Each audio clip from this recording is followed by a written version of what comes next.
Mesdames et messieurs, chers compatriotes, le 27 septembre de chaque année,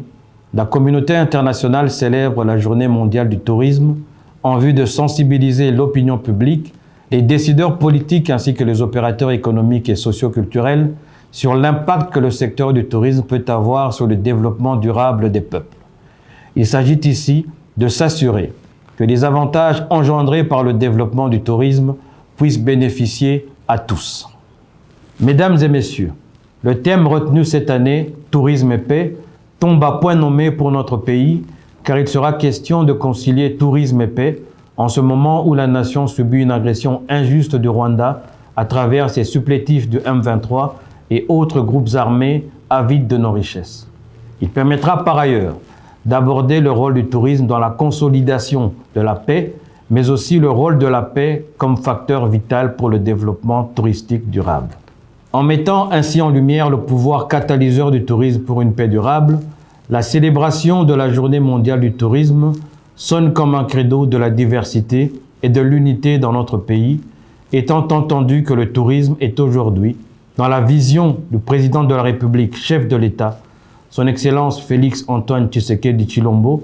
considéré comme l'un des leviers majeurs de la diversification de l'économie, notamment à travers les partenariats publics-privés.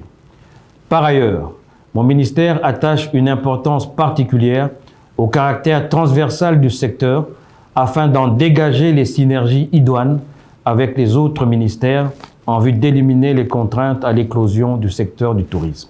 Mesdames et messieurs, si le tourisme est bien placé pour apporter une contribution significative à la création des débouchés tout le long de la chaîne de valeur économique et sociale dans notre pays,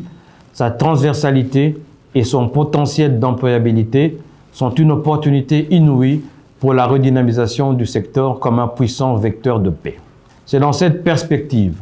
que, se basant sur le thème de la Journée mondiale du tourisme 2024, à savoir tourisme et paix, mon ministère tient à mettre en synergie le concept des villages touristiques et le projet de développement local PDL 145 en vue de mettre en exergue les potentialités, les atouts et surtout les opportunités d'investissement et de création d'emplois dans les 145 territoires de la RDC. 145 territoires, 145 destinations touristiques, 145 000 emplois. S'arrimant au programme de développement local des 145 territoires PDL 145, résultant de la volonté politique de son Excellence Félix Antoine Tshisekedi Tshilombo, président de la République, chef de l'État, qui vise principalement à réduire les inégalités spatiales,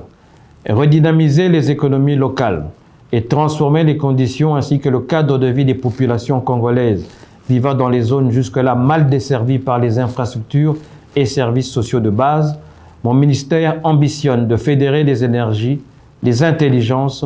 et les ressources des différentes parties prenantes en vue de faire resplendir l'influence du tourisme sur l'évolution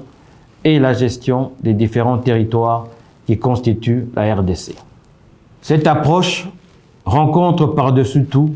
le programme gouvernemental fondé sur les 6 piliers stratégiques dont la vision est portée par son Excellence Madame Judith Suminwa Tuluka, Première ministre, chef du gouvernement. Du reste, le premier pilier ayant pour objectif de créer plus d'emplois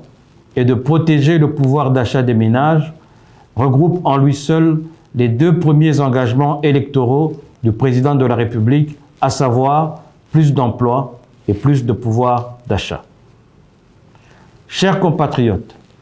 considéré sous d'autres cieux comme un secteur à forte intensité de main-d'œuvre et de création de richesses, le tourisme paraît à ce jour insuffisamment exploité dans notre pays. Il est pratiquement à l'état sommaire, alors qu'il peut bien se positionner sur le marché mondial du tourisme comme une vraie destination aussi attrayante qu'authentique et exceptionnelle. Alors que l'on visite certains pays, la RDC se doit d'être explorée car elle offre plusieurs destinations. Plus qu'une fin en soi, le tourisme est donc un moyen pour les Congolais et les Congolaises de se réapproprier leur pays d'une part et de se relier avec le monde d'autre part.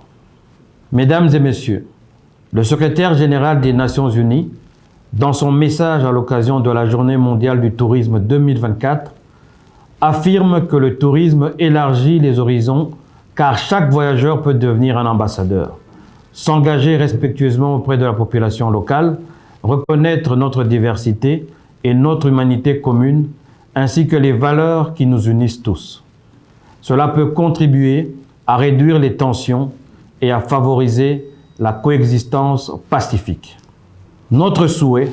est que chaque Congolais et chaque Congolaise, où qu'il soit, devienne l'ambassadeur de la destination RDC afin de restaurer notre fierté. Ensemble, nous pouvons exploiter le pouvoir du tourisme pour promouvoir la paix et la prospérité pour tous. Vive la République démocratique du Congo, vive le tourisme congolais, vive le panafricanisme. Je vous remercie.